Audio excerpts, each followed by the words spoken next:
My whole thing is leaders' anticipation or depression. Well, the first skill you gotta master to be great is the ability to recognize patterns. When humanity recognized the pattern of the seasons, the whole world changed.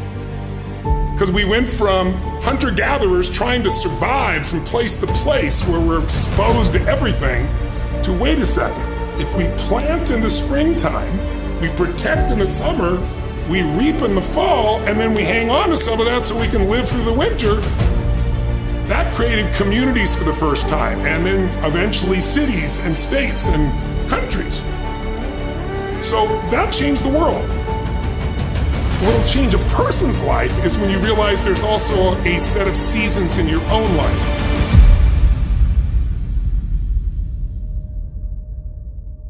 And so think of it this way, 0 to 21 is springtime. Things are easy to grow in springtime. You don't have to do that much. Growing as a kid happens naturally. But overall, life is supporting you. It's sending you, teaching you, sharing with you. Now, when you get from 21 to 41 or 22 to 42, whatever range you want to talk about, you now are in the real world. And now you go test what you learned in your springtime. So you start to learn, test, figure out what's real. And it's an important stage of life.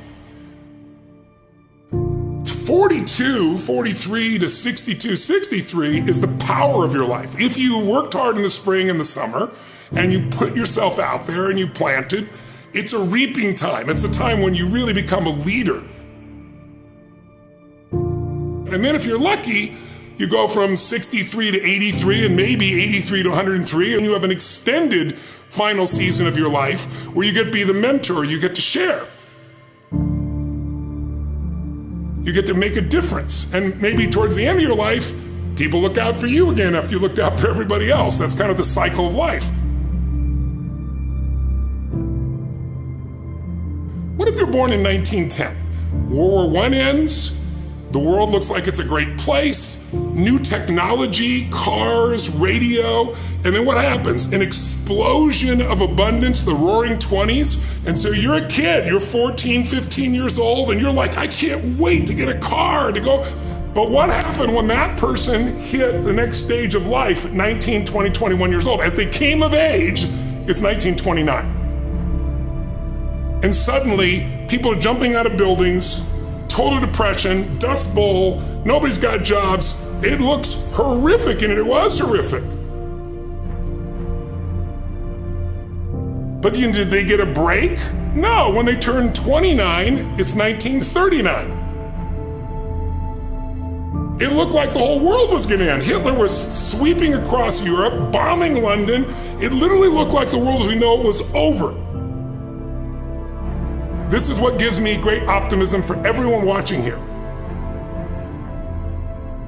Winter's not forever. No pandemic lives forever. Everything changes and everything ends. And the good news about winter is it's always followed by springtime. What follows the night? The daytime. What a cool way to set it up if you were God or the universe. The first thing I do every single morning is I go in freezing cold water. And when you jump in, it never feels good to go in, but getting out, you feel incredible. But I do it for a different reason. I do it to train my brain to say, when I say now, it means now. When I say go, we go. I don't stand there because it's cold and go maybe in a minute when I'm ready.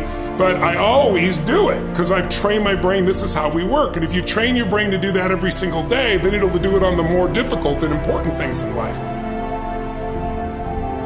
But the essence of it is, I change my body radically, and I do 3 things to make sure that my brain is primed. And what I mean by primed is, most people think their thoughts are their thoughts, Lewis, and you and I know better. Most people just don't understand that you are being primed all the time, and unless you prime yourself, you're gonna be primed by the environment. So I wanna take control of my brain, so I do 3 quick things. 1, I take 3 minutes of those 10 minutes, after I've changed my body, and I focus on 3 different events in my life that I'm grateful for. I usually pick 2 big ones and 1 small one. It could be as simple as a smile on my daughter's face, and it changes your biochemistry. Then real fast, I do this 3-minute process that's kind of like a blessing, and then 3 minutes, the last 3 minutes are called 3 to Thrive.